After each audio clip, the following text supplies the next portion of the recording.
And tonight, the man accused of causing last week's deadly pileup on I-35 in North Austin is now facing civil lawsuits.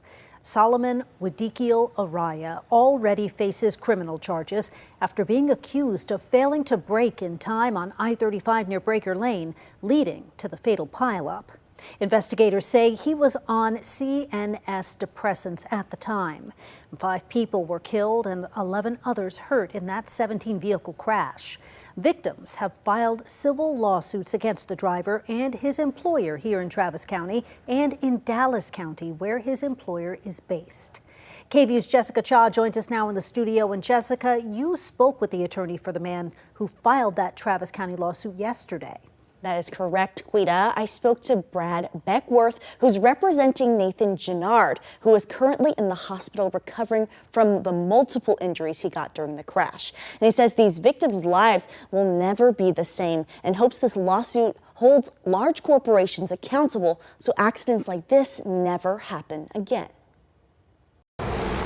What was supposed to be just a drive home to make it back to his family changed Nathan Gennard's life forever, according to his attorney, Brad Beckworth. On I-35, it's a very dangerous road, and we've got a lot of folks that are out there driving that shouldn't be. Gennard was driving on I-35 late Thursday night when traffic came to a standstill. Then investigators say an 18-wheeler driven by Solomon Wadikiel Araya failed to brake, slamming into Gennard's car and 16 others. 5 people died, including 2 children. He had multiple broken ribs. He has other broken bones. He has a severed artery, concussion, and some pretty severe injuries. In a $100 million lawsuit filed Thursday, Beckworth says he's fighting for his client as he works to recover physically and mentally. You were going way too fast. But to also hold the right people accountable for needlessly endangering lives, like Araya, ZBN Transport, which Araya drove for, and Amazon, which owned the load Araya was hauling. Beckworth says Araya had multiple moving violations, including speeding. And in his arrest documents, DPS noted he had violations for hours of service driving time in the week before. You can't have companies that are so willing to make money that they'll hire anybody to drive.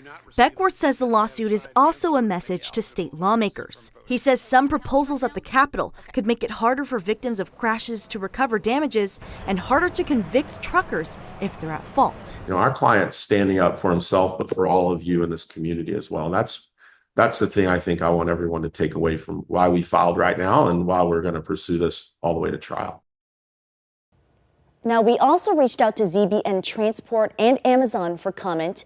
ZBN has not yet responded, but in an email, an Amazon spokesperson told us, quote, "This is a horrible tragedy and our thoughts are with all those involved and we're cooperating with all investigations," end quote. Live in studio, Jessica Cha, KVUE News.